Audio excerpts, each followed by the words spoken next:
recently, actually it was on Sunday, I was happening to be watching ESPN. I watch it often. And they had a story about NASCAR. And the controversy going on in NASCAR right now is that there's gender and racial inequalities going on. Again, it amazes me, but the ugly truth is that this happens. And I've seen it far too often in the workplace. And there was the news reporter who was asking this black gentleman who worked in the NASCAR garage, what kind of advice would you give to NASCAR if you could talk to them? He said, simple. I would ask them to listen and seek the truth. Amazing. Poignant words, but they're true. Because if you're not going to seek the truth, you're never going to understand how to fix the problem. So as it relates to my first thought process with this principle, if you want to know who you are as a leader, there's only one place you can go, and that's the people that you lead. And you have to listen to them and what they have to say to you. The fifth principle that I refer to is genuinely care. And it's pretty simple. If you're going to develop relationships with individuals, you have to show that you genuinely care. Now, I've been blessed in my life to have been around a woman who touched me like no other. And I'll try not to get too emotional here. My Nona Rosa. She was an incredibly unselfish human being, and she taught me so much about life.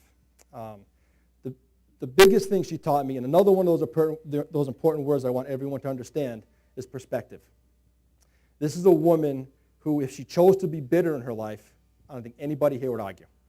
Those of you who have read the book understand that my Nona Rosa not only lost one child, she lost 6 children. And I can't imagine having 2 sons of my own, losing one of them, let alone both of them.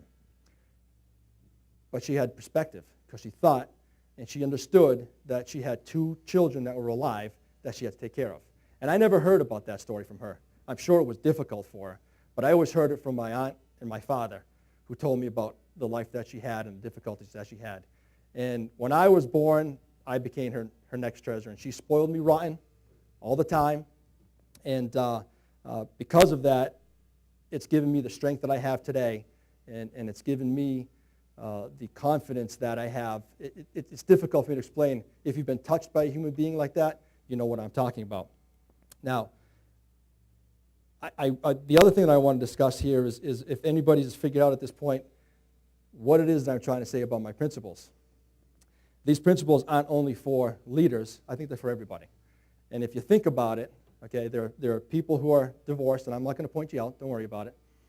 But if your ex actually applied these principles, do you think your life might slightly be a little bit different and easier for you? If you're a parent, do you think that these principles might help you to gain perspective on how to raise kids and how to act yourself accordingly? I have high expectations of people who are in leadership positions, and people who know me know that because I give them the expectation speech all the time. And I believe that my principles have to be applied in those cases. But as far as your personal life, only you can apply self-discipline, and only you can determine how valuable these principles can be for you. A couple of years ago, I decided that I wanted to teach my sons the value of an important word. And I think, quite frankly, this is probably one of the most important words. So whenever the opportunity arose, I wanted to teach them about this word so that they can understand it and grasp it and learn from it. Now, being that they're at the ripe ages of 9 and 5, I have yet to change that word. I thought I was going to change it once a year, but I continue to teach my sons this word. And if you ask my sons what that word is, they'll both tell you it's think. And I believe that if we all took 10, 15, 20, 30 seconds more to think, and we're honest with ourselves, again, we'd find ourselves more often on the right side than we would be on the wrong side. And if it's right, you do it over and over again. And if it's wrong, you think, you learn, so you can grow and ultimately succeed. I refer to a man named Jimmy Valvano in my book. He was actually the head basketball coach at North Carolina State University. And in 1983, he won an NCAA championship against all odds. But that's not why I refer to Jimmy Valvano. I actually refer to him because of a speech that he gave on the ESPYs, of course, an ESPN broadcast. And this was soon before he ended up passing away from cancer. And if you have the opportunity, or actually you should make the opportunity, to Google it, listen to the speech. It's a great speech. And what captivated me was this following thing that he said. He believed that if everyone did the following 3 things, they would have lived a full and productive day. Now, 2 of the words are emotionally based, and 1 of the words is action-based. And I'm certain that it's the action-based word that drives the emotional words. The words are cry, laugh, and the action word, of course, is think. And he got me thinking, and I said, you know what? It's true. If you do think, and I think a lot, and you cry and you laugh, it really is a full day. But I also want to take advantage of his words and throw in another word, because I think there's another powerful emotional word out there. But I want everyone to understand that it's the action of thinking, and only the action of thinking, that should drive this emotion, because it's that powerful. But if you use it the right way, you can accomplish anything you want to. And that word is anger. Anger is what drove me to write this book. And I hope someday that I can tell each and every one of you the story of what it was that made me so angry that I thought the thing that I needed to do was write this book. Now, I want everyone here to think a little bit too, and I want them to get angry. But I want you to get angry with yourselves first, okay? I'm a very honest person. I'm very direct. I believe that we become a country of complainers and enablers. I've been to a number of functions, parties, events, whatever you want to call them, and the constant is that people complain all the time about leaders in this country. Whether it's corporate, whether it's government, we always complain, but we do nothing about it. A good leader will tell the people that follow that they don't want to hear the complaints. They want the solution. I believe I have the solution, and I believe it's in my principles of leadership. But I need everyone here to understand that I can't do this on my own. I really can't.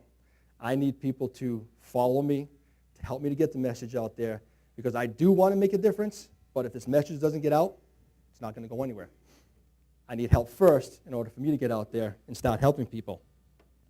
And the only thing I can do is ask you guys, because I believe that leadership is the ability to influence people to follow you through the power of choice, not force. And I wouldn't want it any other way. I want everyone to understand that my message is genuine and that I hold myself accountable to my principles each and every day, and I always will, because I owe it to the legacy of my Nona Rosa and Dave Miller. And it's a message that's far more important to me than anything else. As a matter of fact, I'm going to recommend another book tonight too. If you have the chance, take the opportunity and get the book, The Last Lecture. Randy Pausch is the author. He recently passed away from cancer as well. And he was a great thinker as well, and he had great perspective. And because he thought so much, he was able to have a positive life even though he knew he had 6 months to live. What makes me sad about this is that as a society, we wait for tragedy to happen to be inspired. I'm hoping that I can inspire you today while I'm alive and inspire you for the next 40 or 50 years.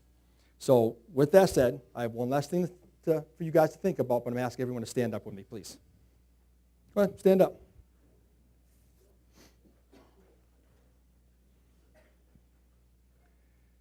When David Miller passed away, the people who chose to follow him were devastated. Now, I believe that leaders and their messages last well beyond their living days. You don't have to be Steve Irwin, Jimmy Valvano, or Martin Luther King to leave a legacy. But I do believe that everybody has it in them to be like David Miller and should strive to be nothing less. He was so adored because of the genuine nature of who he was. And when he passed away, we not only put together a tribute for him, but we also created an award in his behalf. And in the tribute, the following quote was said: "Life is like a bus.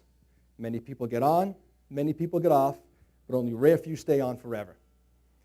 I want everyone to understand this, that if you're going to get on this bus, you can't do it sitting down. You've got to do it standing up. We need to stand together as friends, because friends who are united are a team that accomplishes anything that they want to. And I am confident that I can teach these principles because that's what you've told me. So I'm hoping that I've moved all of you and inspired you, because I'm asking you to stand by my side and get on the bus. Thank you.